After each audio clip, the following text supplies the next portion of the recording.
Hello and welcome to another geometry lesson by eMath Instruction. My name is Kirk Weiler and today we'll be doing Unit 3, Lesson 8, Proofs with Partitioning. Now in today's lesson what we're going to be doing is a lot of triangle congruence proofs using side, side, side, side, and angle, side, angle. The difference is within those proofs we're going to have to do some like mini proofs where we prove that maybe two sides are congruent or two angles are congruent using the type of partitioning thinking / reasoning that we did in lesson number 7. So if you didn't already watch our lesson on the properties of equality, then you really need to go back and do that. Otherwise, these are going to get a bit confusing. These proofs are also going to be a bit longer because we're going to have these partitioning arguments within them, all right? So whereas most of our proofs so far have been 6 or 7 lines at the most, these can go up to 12 or 13 lines due to those additional pieces that are built in. All right, so let's get right into it. Now, partitioning properties. Occasionally you will need to incorporate partitioning proofs within larger proofs where you are proving two triangles are congruent. The following properties will arise in many of these partitioning arguments. Let me bring them up here, let's talk about them. Number 1, the partitioning property. The idea that the whole can be written as the sum of its component parts. That goes for both angles and segments. 2, the addition property. Equals added to equals are equal. Easy enough. 3, the subtraction property. Basically the same as the addition property, except equals subtracted from equals are equal. 4, the substitution property. Equals may be substituted for equals, and the reflexive property, a quantity, is equal to itself. Now I will say with every single one of these properties, every single one of them, they apply not only to equality, but also to congruence. So, we could say equals added to equal, or congruence added to congruence are congruent, or two quantities that are congruent with each other can be substituted for each other, right? Things like that. So let's take a look at exercise number 1. Consider the two overlapping triangles, triangle EAC and triangle FDB. And here I've kind of outlined those in blue and red. Given segment ABCD, segment AE is congruent to segment DF, angle A is congruent to angle D, and segment AB is congruent to segment CD, we want to prove that triangle EAC is congruent to triangle FDB. Letter A asks us, which triangle congruence theorem will you use? All right. Well, one thing that I like to do when I have what are called overlapping triangles, which is the situation here, is I like to have them kind of separate, right? Now you can do that by sort of drawing them separately, as I've sort of done here, okay? The difference for me is I can just sort of drag them away so that I don't have to draw them separately. Now let's try to understand what we know, right? What we're given. Now one thing that we know is that ABCD, that means that those 4 points are collinear. Let's leave that alone for right now. AE is congruent to DF. All right, well let's mark that. AE is congruent to DF. I almost feel like I should switch that so that it's blue. I kind of like that. Nice contrast. All right, so I know that. I know angle E is congruent to angle D. So angle D here is congruent to angle A here. Great. Let me just get that out of the way so that we can, come on. There we go. That was kind of weird. All right, so we can see that. Now, we also know that AB is congruent to CD. Now, you got to watch out for that because that's just this is congruent to, actually maybe I'll just leave it in red, is congruent to that.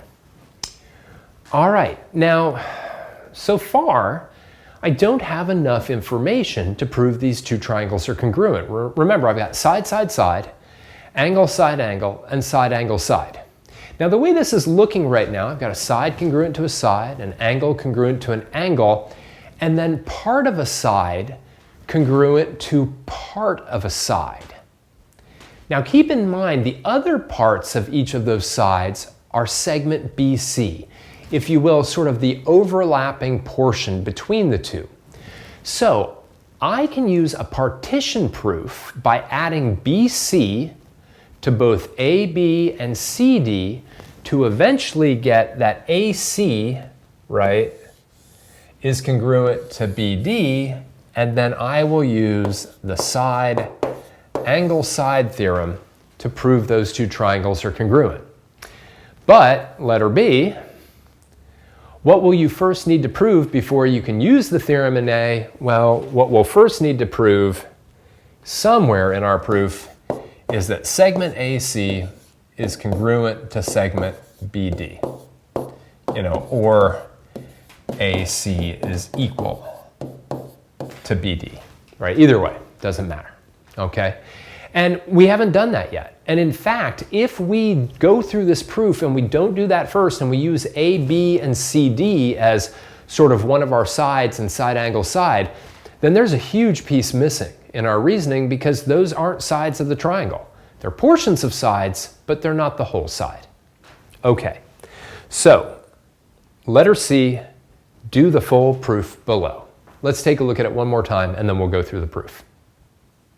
Given segment ABCD, segment AE is congruent to segment DF, angle A is congruent to angle D, and segment AB is congruent to segment CD, prove triangle EAC is congruent to triangle FDB.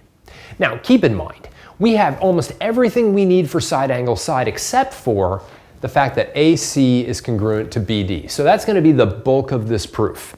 Let's get the givens out there first, right? AE is congruent to DF and ABCD. I thought I'd throw those two givens together just to kind of get them out there, right? Now I've also got angle A is congruent to angle D. That's also a given, right? And this is one of my side pairs and this is my angle pair. Now everything else I do is going to be done to try to get AC and BD congruent to each other. All right, so here comes my partition proof. AB is congruent to CD. That is just given, right?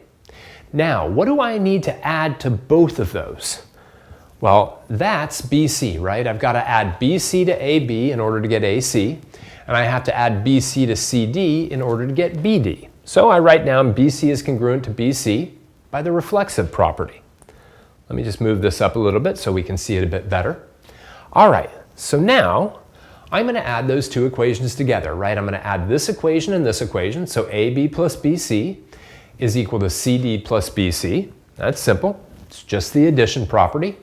As easy as that. All right. Now, you might think, okay, I'm there, right? Now I've got AC congruent to BC or BD, but I've got to get that partitioning principle in there. So let's get that in number 6. All I'm saying here is that, okay, AC is equal to AB plus BC, and BD is equal to CD plus BC, and that is the partition property, okay? And now I can replace AB plus BC with AC, and I can replace CD plus BC with BD.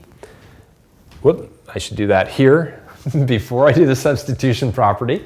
I walked you through the substitution, right? And then we got the substitution property, and now side equal to a side, angle equal to an angle, side equal to a side. I'm ready for my conclusion.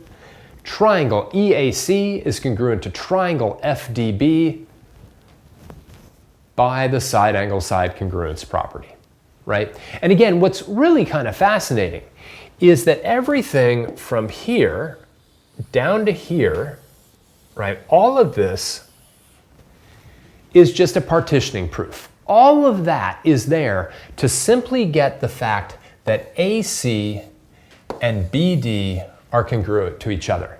And we did it all simply so that we could then use the SAS congruence property, right? Without that, then we don't have a good argument anymore. Okay, let's do some more. Overlapping triangles.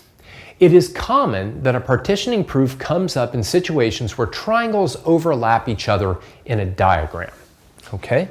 So let's take another look at a situation where we have overlapping triangles. Exercise number 2. Do the following proof. Given angle NLM is congruent to angle QML, Angle 1 is congruent to angle 3, and LP is congruent to MP. Prove that triangle NPL is congruent to triangle QPM. Okay, so, lots going on here. Overlapping triangles can be quite confusing. So the first thing I'd like to really do is highlight the two triangles that I'm trying to prove congruent. And I think I'm literally going to do that with a highlighter. Can I get to my highlighter? There's my highlighter. Excellent. So I'm going to highlight one of the triangles that I'm trying to prove congruent. And maybe I'll do the other one in a different color. I just can't choose green. Never choose green as a color when you're using a green screen. Pro tip. Okay. So I need to prove that these two triangles, and of course now this triangle looks a little green, I need to prove that these two triangles are congruent. All right. So what do I know so far? Now I got to get back to my pen.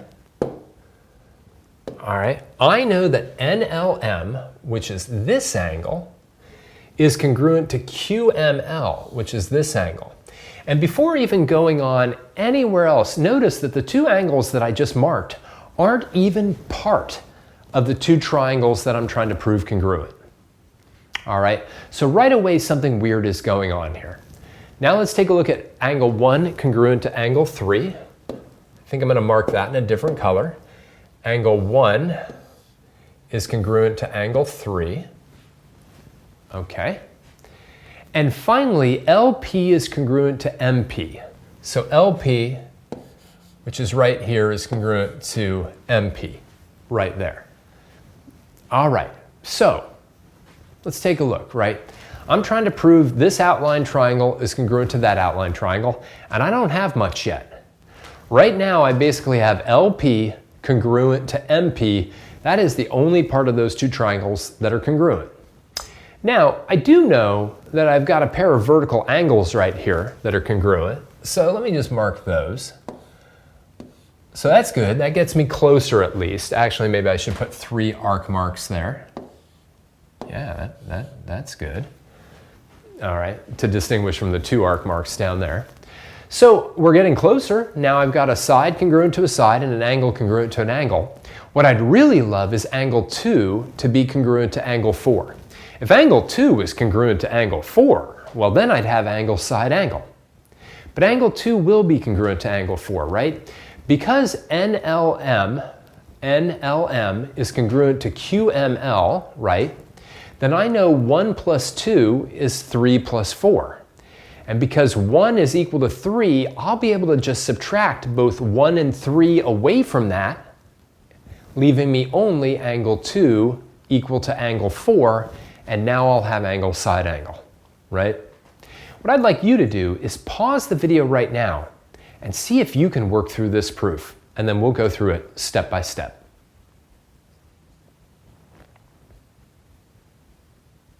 All right, let's go ahead and do it. So first statement, angle NLM is congruent to angle QML. Simple enough, given. All right, now let's do some partitioning. Angle NLM is congruent to angle 1 plus angle 2. Simple enough, the partition property. Let's do it as well to QML. So QML, angle QML, is congruent to angle 3 plus angle 4. Again, just the partition property.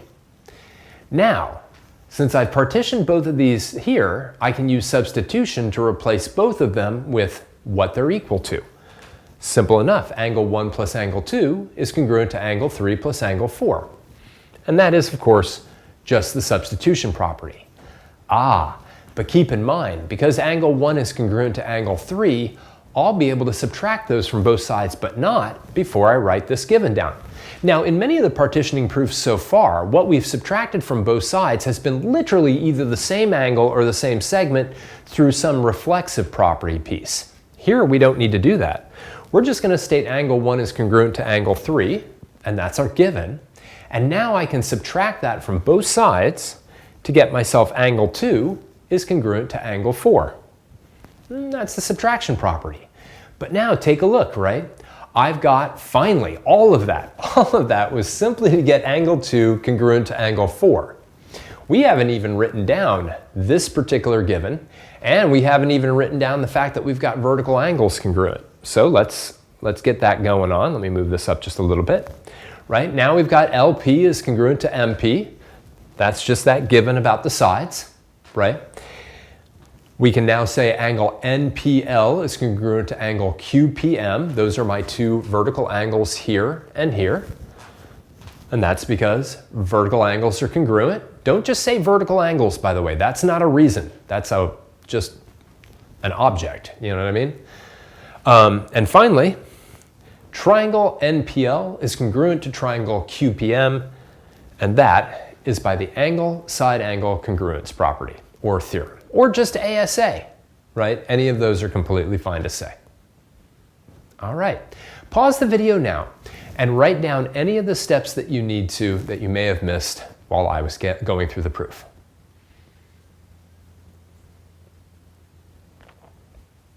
Now, you might say to yourself, well, wait a second. When I did this, I wrote down all my givens at first.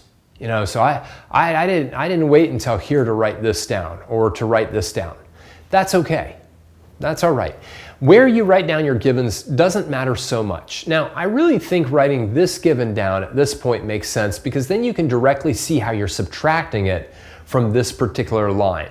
This given certainly could be written down basically just about anywhere, but I really kind of wanted to see that sort of angle side angle thing, right? This was my angle, this was my side, and then this was my final angle. So I kind of like having that ASA in that order right in the proof.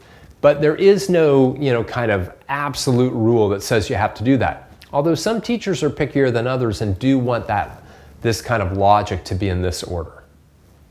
All right, let's keep going. Let's do exercise number 3. Do the following proof using CPCTC reasoning. Given segment HIJ, segment LKJ, segment HJ is congruent to segment IJ, and segment HI is congruent to segment LK. Prove segment HK is congruent to segment LI. All right, so I think that this is our most challenging proof so far, and let's think about it a little bit. And again, I'm going to start, I think, with my highlighter to really just highlight which things we're trying to prove congruent. I need to prove that HK is congruent to LK. Now, this is definitely going to be a CPCTC proof because I'm not trying to prove two triangles are congruent. I'm trying to prove that two parts of two triangles are congruent. What is particularly challenging in this problem is that HK and LI are corresponding parts of two different sets of triangles. You might say, well, I think maybe I'm supposed to prove triangle HIM is congruent to triangle LKM. All right. But that wouldn't work exactly, right? Because this thing, right, isn't part of that smaller triangle, and this thing isn't part of the smaller triangle. All right? So let's take a look at what we know at this point and try to get a strategy worked out on this proof. When I do a geometry proof, I pretty much know exactly what I'm going to be doing before I ever do it. Okay, and then it's just about getting all the statements down. Now, our first two givens, HIJ and LKJ, are all about these 3 points being collinear and these 3 points being collinear. And maybe that's really all about setting us up for our partitioning proof. All right, that was my attempt at winking. I don't know how to wink. Anyway, so let's take a look at the next two. HJ is congruent to IJ. Awesome. HJ is congruent to LJ. All right, so we know that those are congruent. We also know that HI is congruent to LK. All right, excellent, excellent. Now, if I wanted to prove HJK, sort of this triangle, let me actually draw it separately. HJK is congruent to LJK. So in other words, I want the two bigger triangles congruent. Well, so far, I know that these two are congruent. And this is tricky. I think it's the first time I've seen it. I also know that angle J is shared by these two triangles. Right? Now, if I want those two triangles congruent, and if I prove those two triangles congruent, then I could certainly say that HK and LK were congruent by CPCTC. I'm sorry. I don't know why. That's not a K. It should be an I. My apologies. HK and LI are congruent by CPCTC, right? Then either I need to figure out that angle H is congruent to angle L in order to use angle side angle, or I somehow need to figure out that JK is congruent to IJ, and then that would give me side angle side. Here's the key, right? If I take this whole segment equal to this whole segment, and I subtract out these two portions that I'm also told are equal, I'm left with these two portions being equal, right? So if I do a subtraction proof, I can figure out that JK is congruent to IJ, and then I can prove those two triangles are congruent by side angle side. But I'll have to do a little subtraction partition proof in the middle in order to get these two little segments, IJ and KJ, congruent. Pause the video now and play around a little bit with this proof and see if you can work through the logic.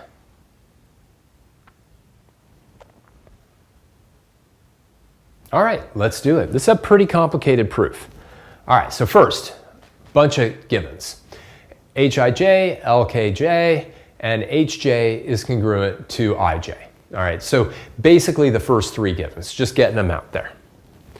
All right, given, awesome. Step number 2. Now let's do a little partitioning. I'm going to say HJ is equal to HI plus IJ, partition property.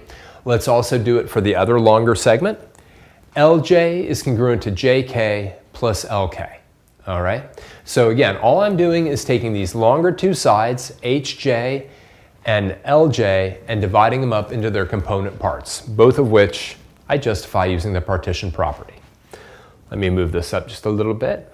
Okay, so now what can I do?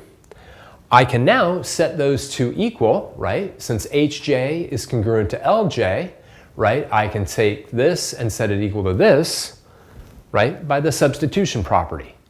Now what I'm really looking for is I'm really looking to get IJ and KJ congruent to each other, and I can do that by simply getting rid of HI and LK. But first, I have to say that HI and LK are congruent to each other.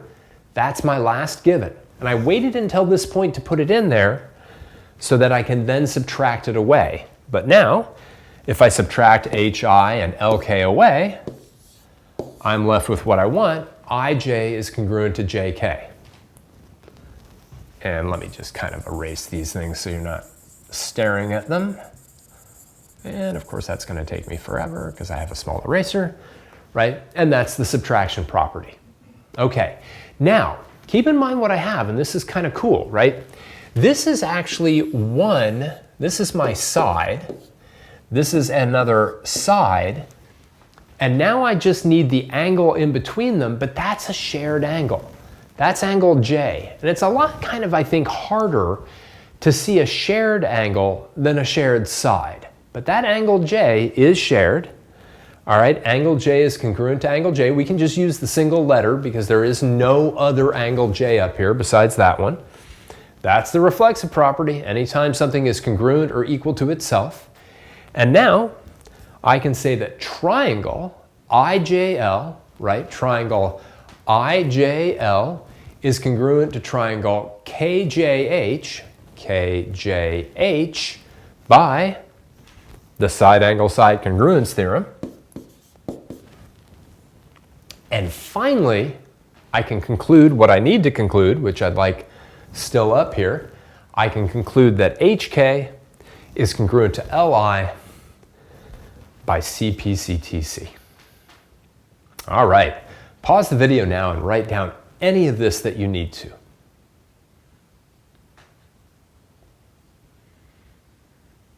Now again, there are different orders in which this proof can be written out. Two lines that cannot go in any other order, though, are the last two lines, okay? You can't have these reversed. You can never use CPCTC reasoning before you've proven that two triangles are congruent. But some of this can actually be in a different order, especially again, and I wouldn't be surprised if you've done this, if you've given this given, you know, you've somehow put up here because you've done a given dump. Oh, I'm just going to write down all my givens. I'm just going to get them all out there right away. Again, I put this given down here because I wanted to see the subtraction away from this line to leave me with these two segments being congruent to each other. All right, let's wrap this up. So in today's lesson, we were really going back to side angle side and angle side angle proofs primarily. We didn't see a side proof, not that we couldn't have. But within those proofs, we either had to do an addition proof, right, in terms of partition, or we had to do a subtraction proof. The last two we saw were actually subtraction proofs, okay? And those can be tricky because you just want to be able to go, oh yeah, side's congruent to a side, angle congruent to an angle, side congruent to a side, so I got it. But sometimes you have to do a little bit more work to get either an angle congruent to an angle or a side congruent to a side by doing one of these partitioning proofs in the middle of it all. All right, we'll see those a bit more in proofs that we see in future lessons. For now, I just want to thank you for joining me for another geometry lesson by eMath Instruction. My name is Kirk Weiler, and until I see you again, keep thinking and keep solving problems.